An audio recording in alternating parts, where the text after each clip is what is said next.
আরে গরুর ভুড়ি আর এই ব্যাংকগুলো এখানে ফেলে দি। আরে মুটি তুমি এটা কি করলে? এই ভুড়িটা তুমি কেন এখানে ফেলে দিলা?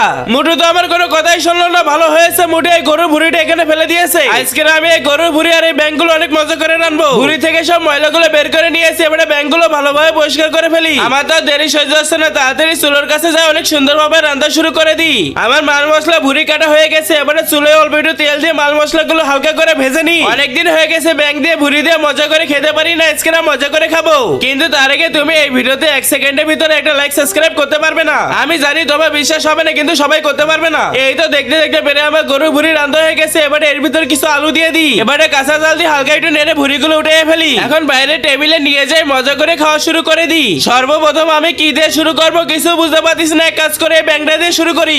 আরে বিউটি তুমি ওইগুলো রাইন্দে খাওয়া শুরু করে দেছো, আমাকে একটু দাও। ঠিক আছে মুটি, একটুখানি খেয়ে দেখ, অনেক বেশি মজা। তাই নাকি? আমি তো গাবলা নিয়ে এসেছি, আমার গাবলা ভরে দে। তোর হাতের এই ব্যাংক রান্নাটা খেতে খুব মজা লাগতেছে, তুই আমার গাবলাটা ভরে দে। আরে মুটি আমি যদি তোরে সব দিয়ে দিই তাহলে আমি খাবো কি? তুই অল্প একটু খা, আমি অল্প একটু খাই। কমেন্টে ইমোজিটা দিয়ে যাও।